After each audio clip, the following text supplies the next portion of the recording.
done. Now on Tiny Pop, Billy.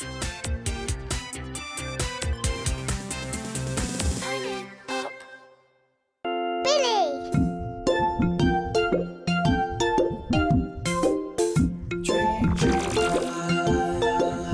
He may be sitting at the table when he doesn't think he's able.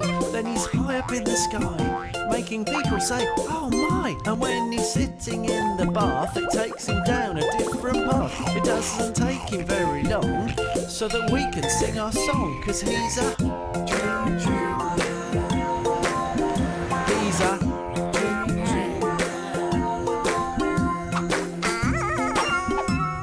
He's always swinging high.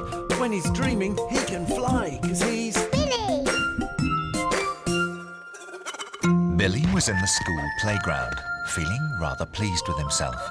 He had told his teacher, Miss Moores, about a bully who was taking sweets off some younger children. Miss Moores said she'd make sure something was done. Then she thanked Billy for having the courage to tell her about the bully. "It's a real feather in your cap," she said. Billy imagined himself wearing a feather in his cap. Billy was an outlaw. He'd been forced to hide in Sherwood Forest for making rude faces at the Sheriff of Nottingham, who wasn't a nice man. In fact, he was a real bully. Times were hard, especially for the poor who couldn't afford to pay the sheriff's high taxes. Then, one day, the sheriff did a very naughty thing. He kidnapped Billy's best friend, Maid Marian, because he wanted her to be his best friend. But Marian didn't like the sheriff, who was mean and threw tantrums when he lost at Tiddlywinks. He kept her imprisoned in his big castle, and every morning he tried to bribe her with sweets and flowers and her favorite ice cream. If only I could do something to rescue Marion, but the sheriff's castle is too well guarded. It was also surrounded by a moat full of crocodiles, alligators, jellyfish, and electric eels. I won't be able to defeat the sheriff on my own. I'll need a gang. One fine morning, he was out hunting for wild strawberries for breakfast when he found himself standing before a man who was at least 7 feet tall. Please, don't hurt me. Why would I hurt you? Because you're much bigger than me. Billy was puzzled. The man was a giant. My name is Little John. I've lived in these woods since I was a boy. You must have grown up a lot since you last spoke to someone. You're the tallest person I've ever met. Little John was so happy, he jumped up and down for joy and hit his head on the lower branch of a tall elm tree. Would you like to help me set up a merry band to rescue the Maid Marian from the Sheriff of Nottingham? Yes, please. It's about time somebody stood up to that bully. The next day, they put up posters on all the trees, inviting every outlaw in Sherwood Forest to join them. It wasn't long before a stranger arrived. I've come to join the band. What's your name? My name is Jill Scarlett. Then she began to play her lute. It was the worst noise Billy had ever heard. Animals scurried for cover in the undergrowth, and Little John put his fingers in his ears. Stop. We're not a musical band. We're going to rescue Maid Marian from the sheriff. Oh, never mind. I hate the sheriff as much as you do. Can I still join the band? As long as you promise never to play that thing again. OK. The next applicant was a round man. A friar tuck at your service. Do you have any special skills? Not really, but I can finish a jar of pickled eggs in 5 seconds flat. The only problem is I get terrible wind afterwards. I do beg your pardon. Billy agreed Friar Tuck could join his band. The more the merrier. Before we rescue the Maid Marian, we'll have to do some training. Each morning, Billy would make everyone do some exercises, followed by a particularly tough assault course. Things didn't go well at first. Little John was scared of heights and got stuck halfway along the rope bridge. Jill Scarlet forgot her PE kit, and Friar Tuck had to be excused because he had a note from his mum.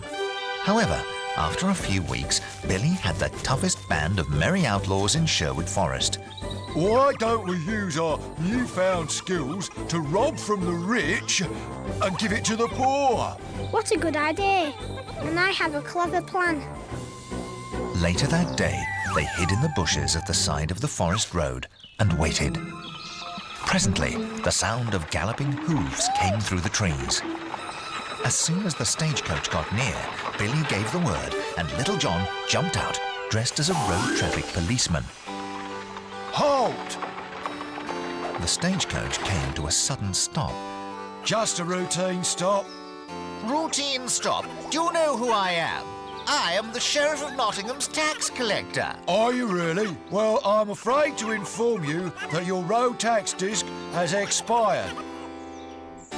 Look. That means a heavy fine, I'm afraid, sir. And with that, Billy and the others jumped out from their hiding places and proceeded to relieve the tax collector of all the money he'd taken from the poor. Then they tied him to a tree and left him to spend the night in Sherwood Forest. The rest of the day, Billy and his merry band returned all the money and belongings the tax collector had taken from the poor.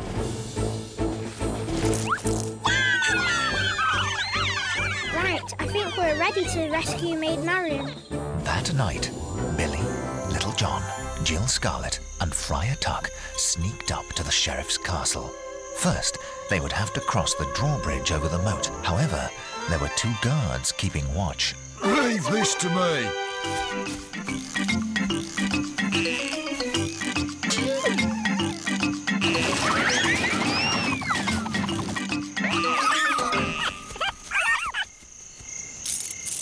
Well done, Little John. Now we can enter the castle. Inside, the castle was dimly lit. On the walls were flaming torches to light the way. Just then, some of the sheriff's guards appeared. There are too many of them for us to fight. Oh, we'll never get out alive. I'll sing a lullaby to send them all to sleep. Good night, my baby. Go to sleep.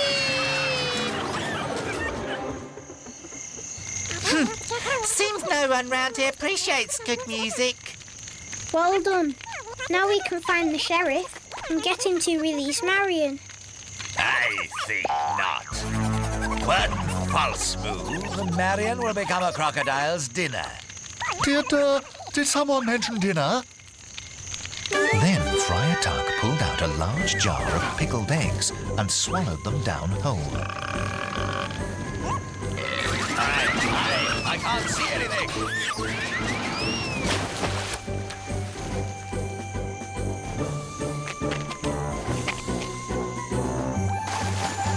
Oh, he fell through the window in the struggle. Oh, she's saved. What on earth do you think you're doing, eh? You and your silly friends have ruined everything. We were having a nice game of blind man's buff together, and then you came along. Maid Marian explained that over the weeks she'd converted the sheriff and persuaded him to be nicer to people. Oops. Just then, there was a yell from outside. They poked their heads out of the window to see a bedraggled-looking sheriff waving up at them from the bank of the moat. Later that evening, everybody agreed that they should all be friends. I've spent too much time in this gloomy castle.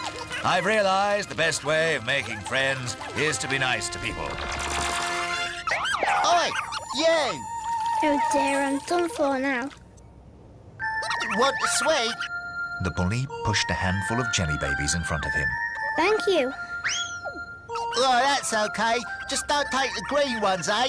They're my favourites. Billy smiled to himself. Maybe he had a new friend after all.